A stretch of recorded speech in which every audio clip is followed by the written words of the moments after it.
एहतशाम साहब, अभी इसकी तहकीकात होंगी। अभी ये बिल्कुल हम देख रहे हैं कि प्री मेच्योर है ये सारी मालूमात, लेकिन अगर वही चीज़ें देखी जाएँ, एक तो टाइमिंग इज़ वेरी इंपॉर्टेंट। एक ऐसे वक्त में जब फ़लस्तीन के इशू पे बड़ा स्ट्रॉन्ग किस्म का स्टांस था ईरान की जानिब से और डटे रहे, फिर उसके बाद वो जो एक हमला हुआ था, और फिर मैंने आज सुना आसिम नवाज साहब है, एविएशन एक्सपर्ट है, उनकी जानिब से कहा गया कि क्रैश लग रहा है क्योंकि जिस तरह से ये डिज़ाइन किया गया हेलीकॉप्टर। लेकिन आपकी और मेरी शो से पहले बात भी हो रही थी, हम यही बात कर रहे थे कि 2018 में और 2023 में ऐसे हेलीकॉप्टर्स को हादसात पेश आ चुके हैं।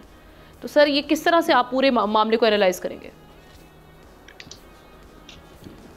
देखें, हम ना इसमें कोई शक नहीं है कि हम हर चीज़ का पहलू देखते हैं और ख़ास तौर पे उसकी टाइमिंग देखते हैं। और जिस तरह के इस वक्त ईरान की सूरत हाल थी और रीजनल और इंटरनेशनल सतह पे ईरान एक अपना रोल प्ले कर रहा था, चाहे किसी भी लिहाज से देखा जाए। कुछ लोग कहते हैं जी हमास और बाकी और हिजबुल्लाह उसकी प्रॉक्सीज थे, यमन के लोग उनकी प्रॉक्सीज थे, लेकिन उनका बहरहाल एक रोल था।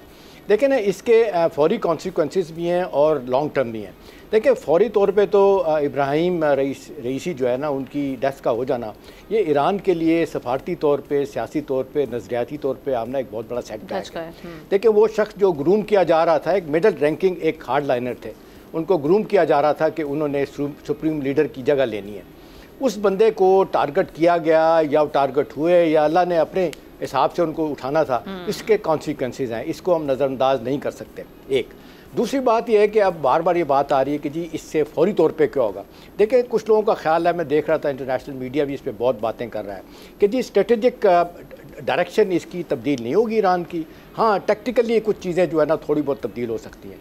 बहरहाल 50 मेंबर की जो उनका है कौंसल, वो मुंतखब करेगी। मोहम्मद मुखबर साहब जो वाइस प्रेसिडेंट हैं, उनको मुंतखब कर लेगी, फिर आगे का हाल देखा जाएगा क्या होता है। अब फौरी तौर पे जो हर बंदे के हाथ में दिमाग में बात आती है कि जी वो बंदा जो एक बड़े अरसे से हमारे कॉन्टेक्स्ट में, तो मैं अब आऊँगा उस पे एक बड़ा नुकसान है। आपने देखा दो मुल्कों के दरमियान आमना तलखी हुई थी कुछ अर्सा पहले, उन्होंने फॉरेन मिनिस्टर भेजा, फिर खुद होके गए, हमारे मामला बेहतर हो गए, तय किया गया ईरानी बलूचिस्तान, पाकिस्तानी बलूचिस्तान जो भी टेररिस्ट इस तरफ ऑपरेट कर रहे हैं उनके खिलाफ सख्त हमारी एजेंसी काम करेंगी। वो तो बड़ा अच्छा फैसला हुआ था।